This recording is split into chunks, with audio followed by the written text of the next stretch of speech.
எங்கள் வீட்டில் யாரும் இன்னும் வேலைக்கு போகல. எல்லாருமே என்னுடைய இதில் தான் எல்லா பிள்ளைங்களையும் படிக்க வச்சேன். என்னுடைய தைரியம், கடவுளுடைய ஆசீர்வாதம் அதுதான். அதே மாதிரி நம்முடைய தமிழக முதல்வருக்காக சர்ச்சுக்கு போனால் அவருக்காக ப்ரேயர் பண்ணிக்குவேன். ரொம்ப ப்ரேயர் பண்ணுவேன். ஹாஸ்பிட்டலே போயிட்டாருன்னா ரொம்ப ப்ரேயர் பண்ணுவேன். அழுது ப்ரேயர் பண்ணுவேன் முதல்வருக்காக. ஆமாம், அது வந்து இன்னும் நிறைய வருஷம் இருக்கணும். இந்த மாதிரியான அன்பானவங்கெல்லாம் இருக்கிற வரைக்கும் முதல்வரை யாரும் எது செய்ய முடியாது. எவனே வந்தாலும் ஒன்றும் பண்ண முடியாது.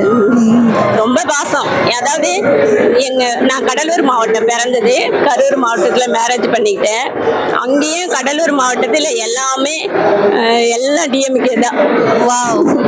அதே மாதிரி இங்கேயும் வந்து நிறைய மாற்றங்கள் நிறைய மாற்றிட்டு என் பிள்ளைங்களாம் வந்து டிஎம்கே தான் ஓட்டு போடுவாங்க. கலைஞருக்கு தான் அவ்வளோ பாசம்.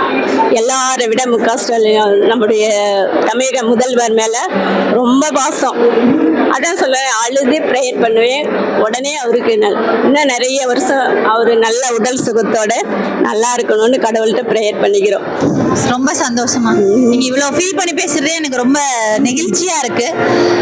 மாண்புமிகு முதல்வர் வந்து டாக்டர் கலைஞர் வந்து சின்னதுல இருந்தே மக்களுக்காகவே இருந்தார். அது மாதிரியே தான் முதல்வரும் இப்ப அதே மாதிரிதான் இருக்காரு. இப்போ சர்வீஸ் பண்றதுக்கே வந்து ஒரு மனசு வேணும். இப்போ 10 ரூபாய் யாருக்காவது நம்ம கொடுக்கணும்னாலும் அந்த மனசு இருந்தாதான் கொடுக்க முடியும். ஏழை மக்களுக்கு வந்து என்னென்ன தேவைகள் இருந்தா கொடுத்தா அவங்க சந்தோஷமா இருப்பாங்க, அவங்களுக்கு எல்லாம் என்னென்ன வேணும் அப்படிங்கறத யோசிச்சு தேடி ஒரு விஷயமா பண்ணிட்டே இருக்காங்க. சோ அப்படி வந்த திட்டங்கள் தான் சிறுபான்மையினருக்கு தான் அதாவது ஏழை மக்களுக்கான ஒரு வாழ்வாதாரத்துக்கு என்னென்னலாம் பண்ண முடியுமோ இதெல்லாம் ரொம்ப யோசிச்சு பண்ணிட்டே தான் இருக்காங்க. இன்னமும் நிறைய பண்ணுவாங்க. முதல்வர் நல்லா இருக்கணும்னு நீங்க வேண்டிக்கிறேன்னு சொல்றீங்க, அது ரொம்ப நெகிழ்ச்சியா. ரொம்ப எல்லாருக்கும் அந்த மனப்பக்குவம் வராது. அதாவது மக்களுடைய அந்த மனதை வந்து எல்லாரும் அறிய முடியாது. அந்த ஒரு சிலருக்கு தான் அந்த அறியக்கூடிய வாய்ப்பு கிடைக்கும். கண்டிப்பா. அதனாலதான் இந்த அளவுக்கு மக்களுக்கு வந்து என்னென்ன அவங்களுக்கு தேவையோ அதை எல்லாமே பூர்த்தி செய்வேன். இந்த 1000 ரூபாய் பணம் எனக்கு கிடைச்ச முன்னாடியெல்லாம் நான் எழுதி கொடுத்தேன், எனக்கு கிடைக்கவே இல்லை. கிடைக்கலனாலும் நான் நன்றி தான் சொன்னேன், கடவுளுக்கு நன்றி சொன்னேன். ஆனால் வந்து இப்போ வந்து கண்டிப்பாக எனக்கு கிடைச்சதால ரொம்ப ஃபர்ஸ்ட் எடுத்தவொடனே நம்ம தமிழக முதல்வருக்கு நன்றி சொன்னேன். ரொம்ப சந்தோஷம். ஆமா, ரொம்ப நெகிழ்ச்சியா இருக்கு. தமிழ் புதல்வன் திட்டத்துல, புதுமை பெண் திட்டத்துல உங்க பெண் வந்து பலனடைஞ்சிட்டு இருக்காங்க. இப்ப மகளிர் உரிமை தொகை உங்களுக்கு வருது. முதல்வர் வந்து உங்க கூடவே இருக்கார். உங்க ஒவ்வொரு ஃபேமிலிலயும் அவர் இருக்கார். ரேஷன் கார்டுல மட்டும்தான் அவரோட பேர் இல்லையே தவிர மக்களோட தேவைகள்ல உங்களுடைய மகனா, உங்களுடைய என்ன சொல்றது, உங்க பொண்ணுக்கு வந்து ஒரு நல்ல ஒரு தகப்பனா, ஒரு பாசமுள்ள ஒரு அப்பாவா தமிழ்நாட்டில் உள்ள அத்தனை பேத்துக்கு வந்து ஆதரவா இருந்துட்டு இருக்காங்க. இது வந்து அவர் வந்து கலைஞர் புள்ள, அதனால வந்து மக்களுக்கான ஒரு சேவை மட்டும்தான் அவர் மனசுல ஓடிட்டே இருக்கும். சின்னவர் அதுக்கு மேல அப்பாவை தூக்கி சாப்பிடுறாரு, தாத்தாவை தூக்கி சாப்பிடுவாரு போல இருக்கு.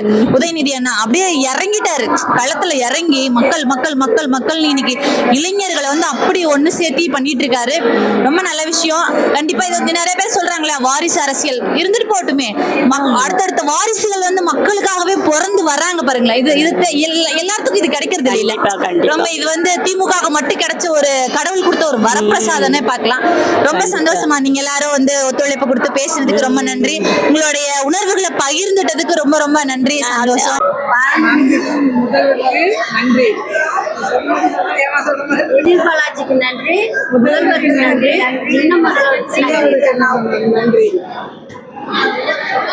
தேங்க்யூ.